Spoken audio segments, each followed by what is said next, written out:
नमस्कार। Chemistry classes with Rajesh Gaur में आप लोगों का स्वागत है। आप लोग पढ़ रहे हैं केमिकल काइनेटिक्स क्लास 12th। इसमें तमाम हेडिंगों को हमने पढ़ा, जैसे रेट ऑफ रिएक्शन पढ़ा, average rate of reaction, spontaneous rate of reaction, Arrhenius equation. अगला हेडिंग हम देखने जा रहे हैं rate law and rate equation. Suppose करते हैं ये आपका ए है और ये आपका धीरे धीरे करके कन्वर्ट हो रहा है प्रोडक्ट में। ए क्या है? ये है आपका molar concentration of reactant. A is the molar concentration of reactant. ये एरो क्या रिप्रेजेंट करता है? रेट ऑफ रिएक्शन और वेलोसिटी को। तो यहां हम लिख लेते हैं जो रेट ऑफ रिएक्शन है ये डायरेक्टली प्रोपोर्शनल होता है मोलर कंसंट्रेशन ऑफ रिएक्टेंट अर्थात ए के कंसंट्रेशन के। मोलर कंसंट्रेशन ऑफ रिएक्टेंट और रेट ऑफ रिएक्शन के रिलेशनशिप को शो करने वाला इक्वेशन कहलाता है रेट इक्वेशन, और इस प्रकार के लॉ को कहा गया है आपका रेट लॉ। आप लिख सकते हैं द रिप्रेजेंटेशन बिटवीन, ये बिटवीन है, the representation between rate of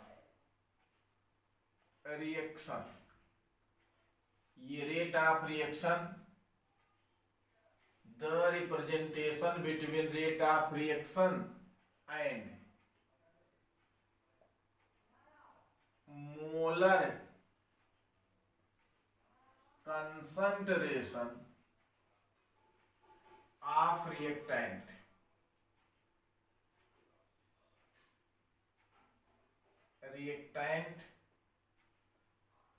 is known as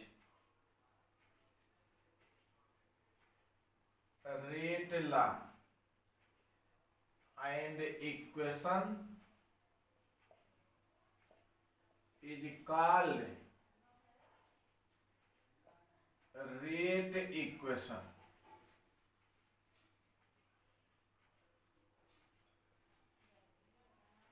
तो रेट लॉ क्या है? रिएक्टेंट का मोलर कंसंट्रेशन जैसा कि ए लिखा है और रेट के रिलेशनशिप, इनके संबंधों को बताने वाला रूल कहलाता है, लॉ कहलाता है रेट लॉ।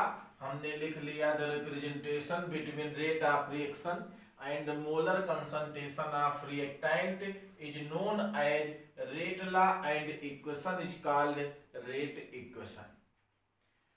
जैसा कि वन कॉमन रिएक्शन, ये आपका ए है प्लस बी है, प्रोडक्ट बना रहा है सी और डी। ए मोल है, बी मोल, सी मोल और इसका डी मोल।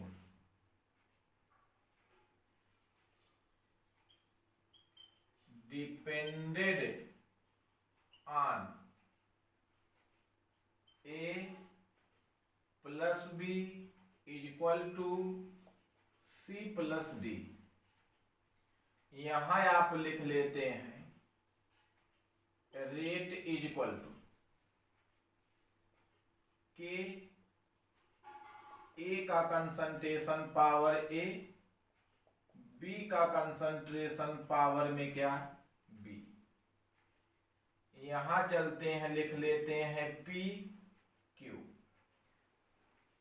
तो रेट इज इक्वल टू ए का कंसंट्रेशन पावर पी और बी का कंसंट्रेशन पावर क्यू। तो ये जो आपका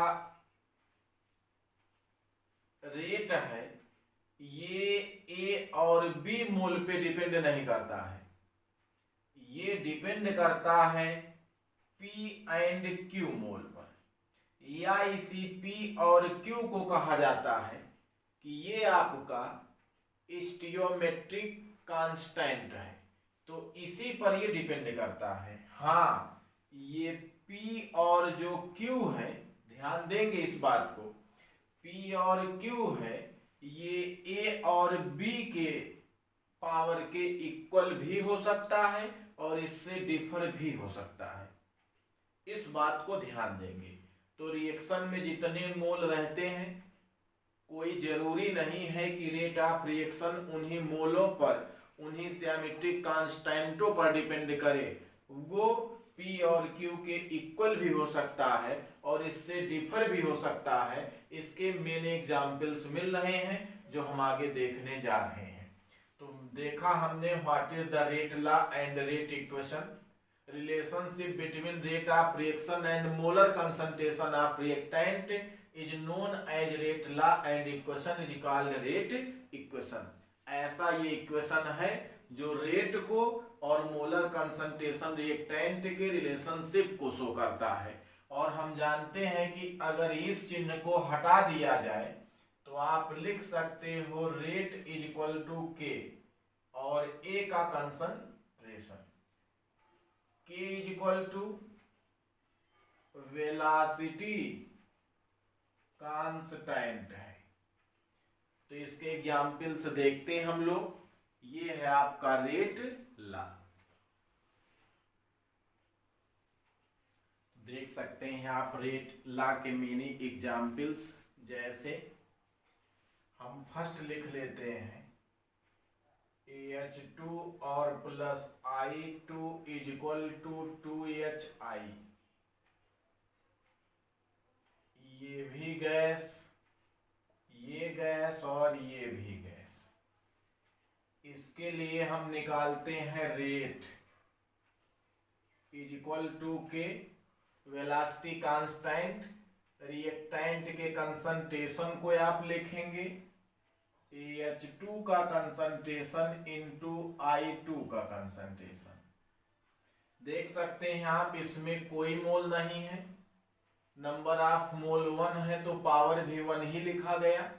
तो जो रेट है वो H2 और I2 के कंसंट्रेशन पर डिपेंड कर रहा है और ये दोनों मोल इक्वल है इनके कंसंट्रेशनों के पावर के। आप इसको बदल लीजिए, NO और plus O2 is equal to NO2, ये सारे आपके गैस हैं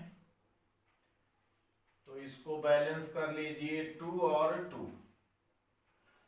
इसके लिए लिखते हैं हम रेट इज इक्वल टू के वेलोसिटी कांस्टेंट के, NO रिएक्टेंट का मोलर कंसंट्रेशन, NO का मोलर कंसंट्रेशन और O2 का मोलर कंसंट्रेशन।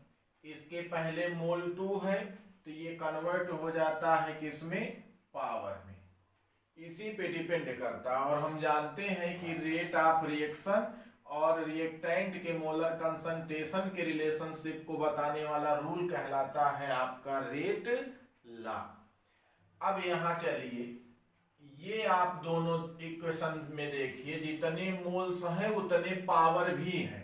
1 1 है तो नहीं लिखा गया, 1 1 है।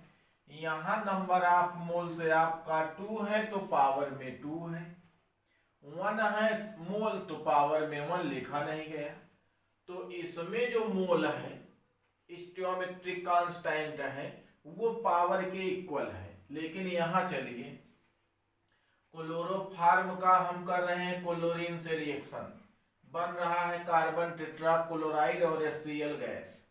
इसका जब हम रेट निकालते हैं के और क्लोरोफॉर्म का कंसंट्रेशन, अब क्लोरीन का जो है half mole rate of reaction को अफेक्टेड कर रहा है तो इसका पावर आप कर लेते हैं कितना, हाफ। और जबकि यहाँ कितने मोल है, 1 मोल है, इस चीज को ध्यान देंगे। और यहाँ चलिए नाइट्रोजन डाइऑक्साइड या पर ऑक्साइड का रिएक्शन जब कार्बन मोनोऑक्साइड से कराया जाता है तो नाइट्रिक ऑक्साइड बनता है और बनता है कार्बन डाइऑक्साइड। यहाँ भी नंबर ऑफ मोल 1 है, यहाँ भी नंबर ऑफ मोल 1 है, तो क्या इसका पावर 1 होगा? नहीं, पावर 2 होगा। ये कितना डिपेंड कर रहा है? कोई मोल नहीं रेट ऑफ रिएक्शन को इफेक्टेड कर रहा है, तो पावर में 0 है।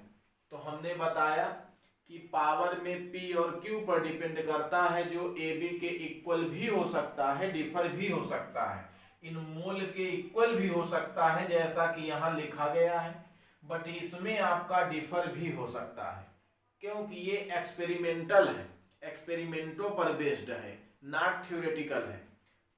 यहाँ चलते हैं, आप निकाल लेते हैं। एसिटल्डिहाइड है, ये डिकम्पोज होकर के मेथेन कार्बन मोनोऑक्साइड देता है, इसमें एक ही मोल है, जबकि यहाँ पावर में आ गया है आपका 3/2। कहाँ से आया? इसका डिटर्मिनेशन जो है हम नहीं कर सकते क्योंकि ये बेस्ड है एक्सपेरिमेंट पर। तो जितने मोल्स रेट ऑफ रिएक्शन को इफेक्टेड करते हैं उतने मोल को पावर में लिखा जाता है, और ये रिएक्टेंट का होता है मोलर कंसंट्रेशन जो रेट ऑफ रिएक्शन को इफेक्ट करता है, इनके रिलेशनशिप को रिप्रेजेंट करता है। इसी का नाम रख दिया गया है आपका, ये क्या है? रेट लॉ है।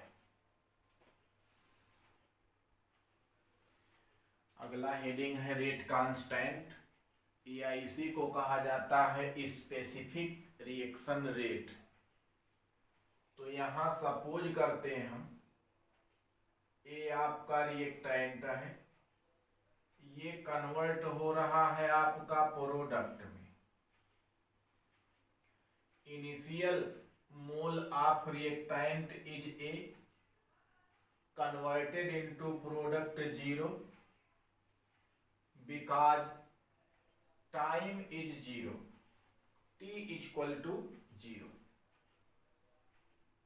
आफ्टर t सेकेंड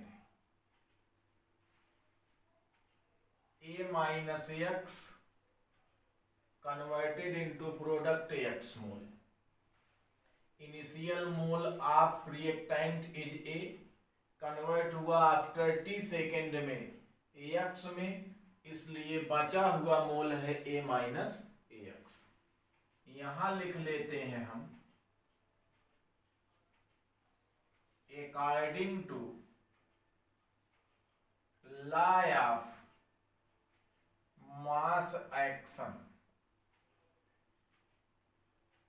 और आप कह सकते हैं अकॉर्डिंग टू रेट लॉ। अगर हम रेट लॉ या लॉ ऑफ मास एक्शन का रूल लगाएं तो रेट को रिप्रेजेंट करते हैं dx/dt, या यही आपका क्या है? रेट है।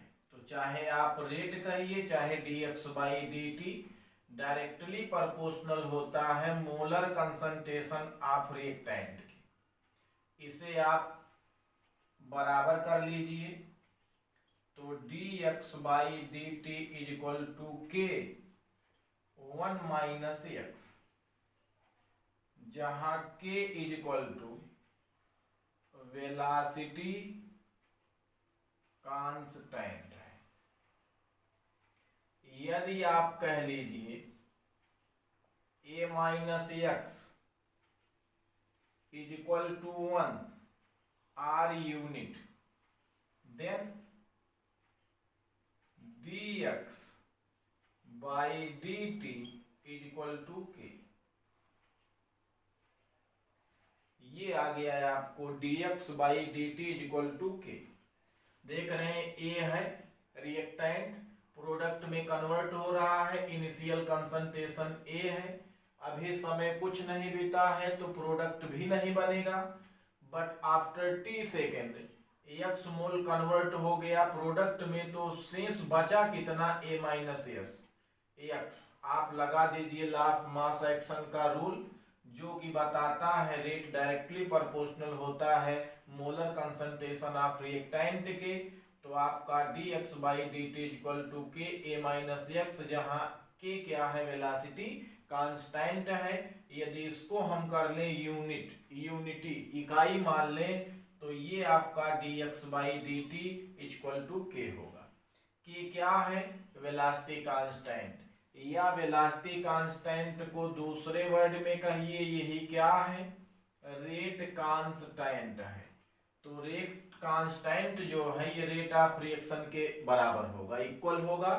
बट जब आपका मोलर कंसंट्रेशन ऑफ रिएक्टेंट क्या होगा, यूनिटी होगा, इकाई होगा, 1 मोल होगा।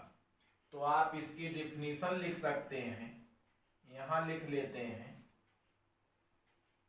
यहां at the constant temperature, constant temperature पर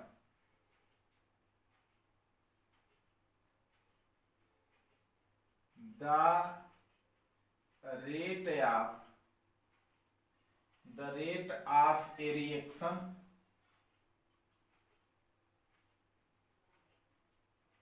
is equal to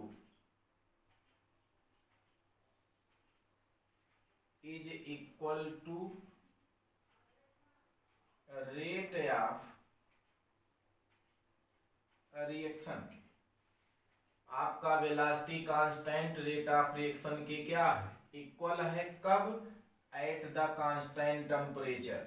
लेकिन कब इक्वल होगा, जब मोलर कंसंट्रेशन आपका कितना हो, यूनिट हो। व्हेन द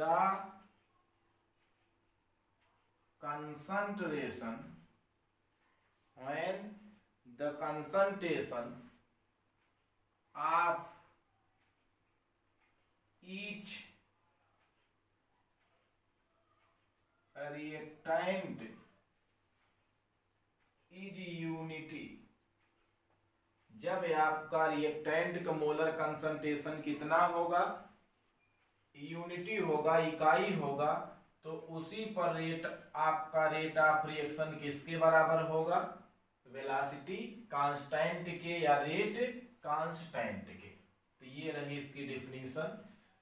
रिएक्टेंट के यूनिट मोलर कंसंट्रेशन पर rate of reaction velocity constant के या रेट कांस्टेंट के इक्वल होता है।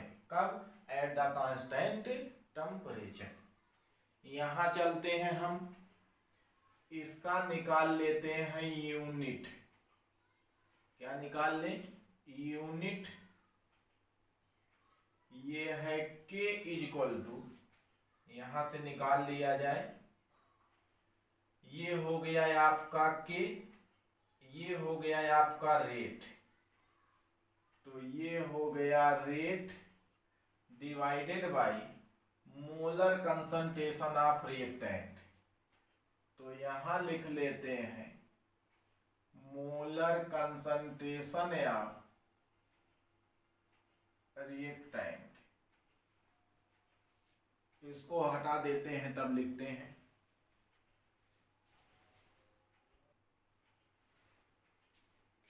बात करते हैं यूनिट ऑफ रेट कांस्टेंट की। आप मान लेते हैं ये ए है plus B plus C is equal to product number of mole A B C of velocity or rate law following types. इसका मान लिया जाए, इसका अगर वेलोसिटी ला या रेट ला निकाला जाए, ए प्लस बी और प्लस सी आपको बताया, ये मान लेते हैं पी, इसका मोल क्यू, इसका mole R is equal to product, equal to product. If यदि कह लिया जाए P प्लस Q और plus R is equal to N के। आपको बताया ये रिएक्शन है, इसमें आपका ABC मोल है, जो आपका रेट कांस्टेंट की यूनिट है ये इसके मोलों पे डिपेंड करता है, P Q और R के। ये रिएक्टेंट के मोलर कंसंट्रेशन के पावर पर डिपेंड करता है। तो यहाँ पर P plus Q plus R is equal to हमने मान लिया है क्या, N। अब लिख लेते हैं हम K is equal to rate divided by molar concentration of reactant, और इसका पावर आपने मान लिया है कितना, N। इसकी यूनिट लिखिए रेट की, तो ये हो गया मोल पर लीटर और पर सेकेंड। मोलर कंसंट्रेशन मोल पर लीटर और इसकी पावर कितनी है, N। इसे ऊपर कर लीजिए, इक्वल टू मोल पर लीटर और पर सेकेंड, इसकी पावर 1 माइनस N। इसको हम चेंज कर लेंगे, और चेंज कर लेंगे किसमें, ऊपर पावर में, और यहां हो गया सेकेंड की माइनस 1। इसे और कैलकुलेट कर लीजिए, मोल 1 minus N litre N minus 1 second power 1। ये हुआ है आपका K की क्या, यूनिट। यहां कह सकते हैं इफ रिएक्शन इज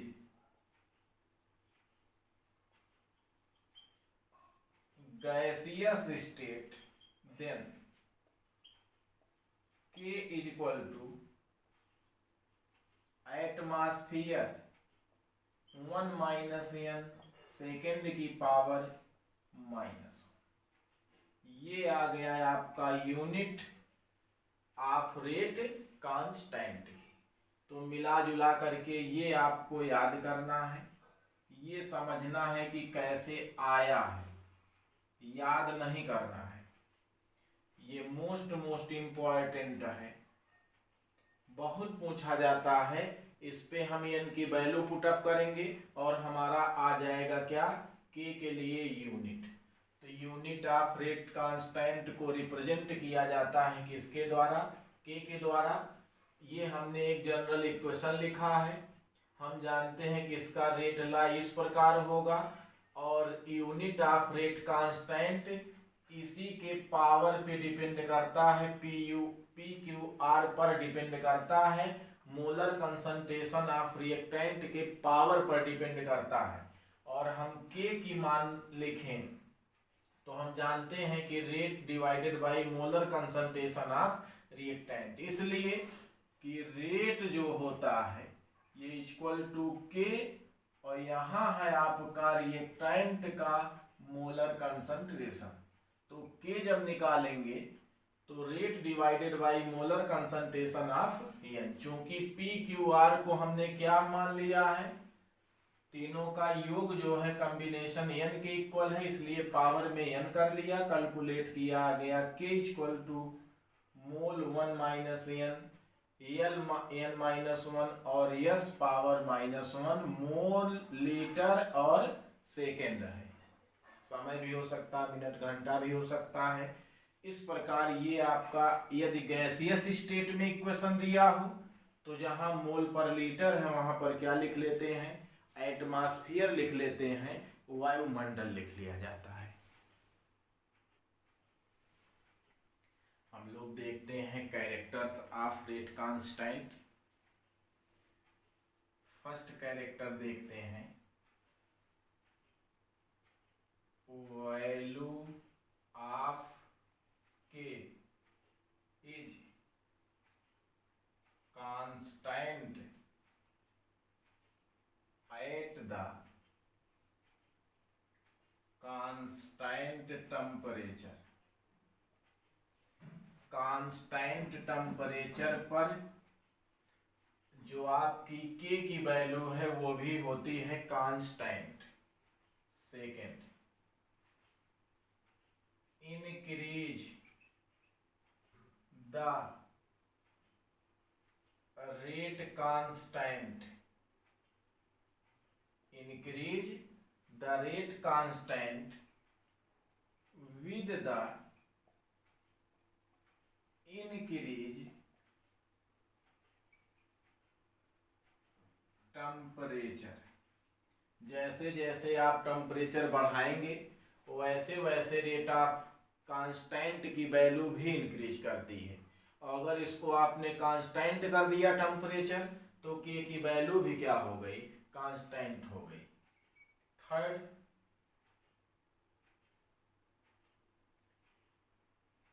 कह लीजिए आप rate constant does not affected by initial concentration of reactant। जो आपका रेट कांस्टेंट है ये अफेक्टेड होता है, अफेक्टेड नहीं होता है, प्रभावित नहीं होता है initial concentration of reactant, reactant के इनिशियल कंसंट्रेशन से आपका रेट कांस्टेंट अफेक्टेड नहीं होता है। दूसरी चीज है आपका rate of reaction increase, rate of reaction increase with the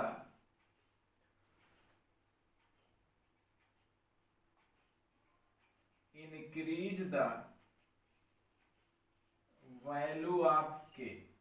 जैसे जैसे वेलोसिटी कांस्टेंट इंक्रीज करता है रेट ऑफ रिएक्शन भी क्या करता है, इंक्रीज करता है। फिफ्थ, आप कह लीजिए unit of rate constant depended on order of reaction. ये जो आपका यूनिट है रेट कांस्टेंट का ये किस पे डिपेंड करता है, ऑर्डर ऑफ रिएक्शन पर। अब ऑर्डर 0 भी है, फर्स्ट भी है, सेकंड भी है, थर्ड भी है। तो यहां पर हम मान लेते हैं if nth order of reaction हो देन